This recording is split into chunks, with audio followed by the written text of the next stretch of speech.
امروز میخوایم درباره 5 مسئله بزرگ که باعث میشن دختر حس کنه شما خیلی چسبید، سیریشید و بهش نیاز دارید رو بهتون بگیم. پس تا آخر این ویدیو رو همراهمون باشید.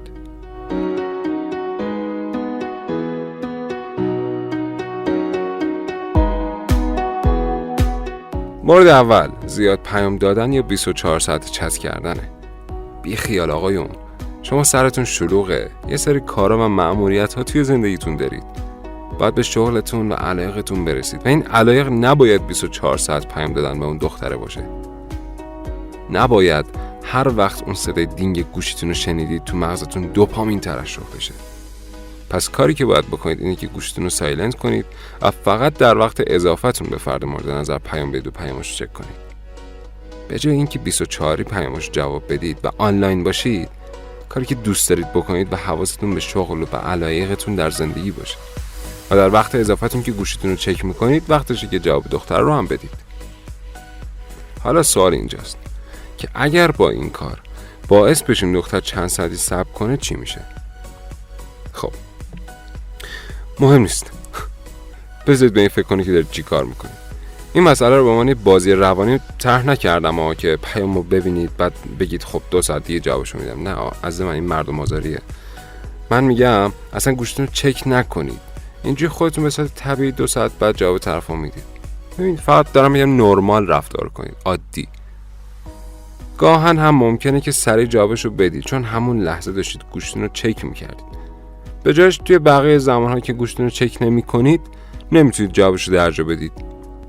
مورد دوم که شما رو خیلی چسب و سیریش جلوه میده، فرستادن متن خیلی طولانیه.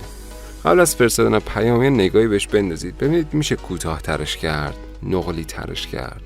نمیشه حرفی رو که دارید توی 3 جمله میزنید و توی 1 جمله جمعش کنید. تصور کنید که دارید به طرف پیام میدید و دختر اون همه پیام رو پشت سر هم از شما میبینه و یا یک پیام بزرگ میبینه. تازه با هم آشنا شدید و دختر زیاد شناختی روتون نداره.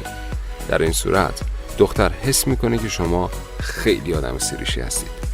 پس سعی کنید پیام کوتاه بذارید و قبل فرستادنشون اونا رو بررسی کنید.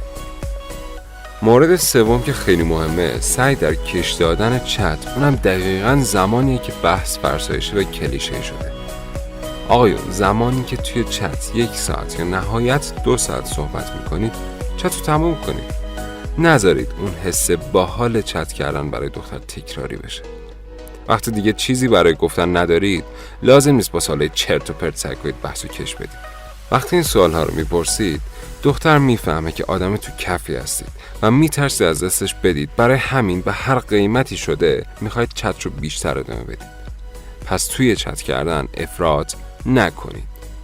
مورد 4 که از همه موارد بالا مهمتره اینه که درخواست عکس از دختری که توی جذبش هستید تا حد ممکن نکنید. این کار شما رو توی کف نشون میده، مخصوصا اگر 1 بار طرف قبول نکرد و شما هی اصرار کنید. سعی کنید با جمله هایی که استفاده میکنید طرف رو غیر مستقیم وادار کنید خودش براتون عکسشو بفرسته و با جملاتی مثل پوشپول و بازی روانی که توی کلاس ها مفصل آموزش دادیم میتونید طرف رو به سادگی مجاب کنید خودش براتون بدون درخواست شما با علاقه شخصیش عکسشو بفرسته.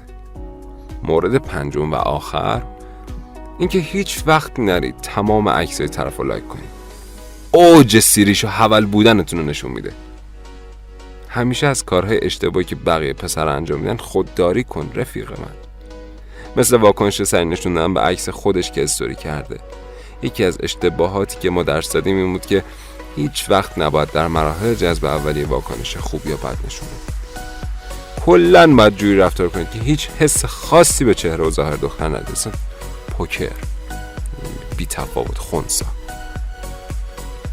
این مواردی که گفتم رو به دقت چند بار گوش بدید که به راحتی از اکثر آقایونی که روان زن رو نمیشناسن جلو بیفتید.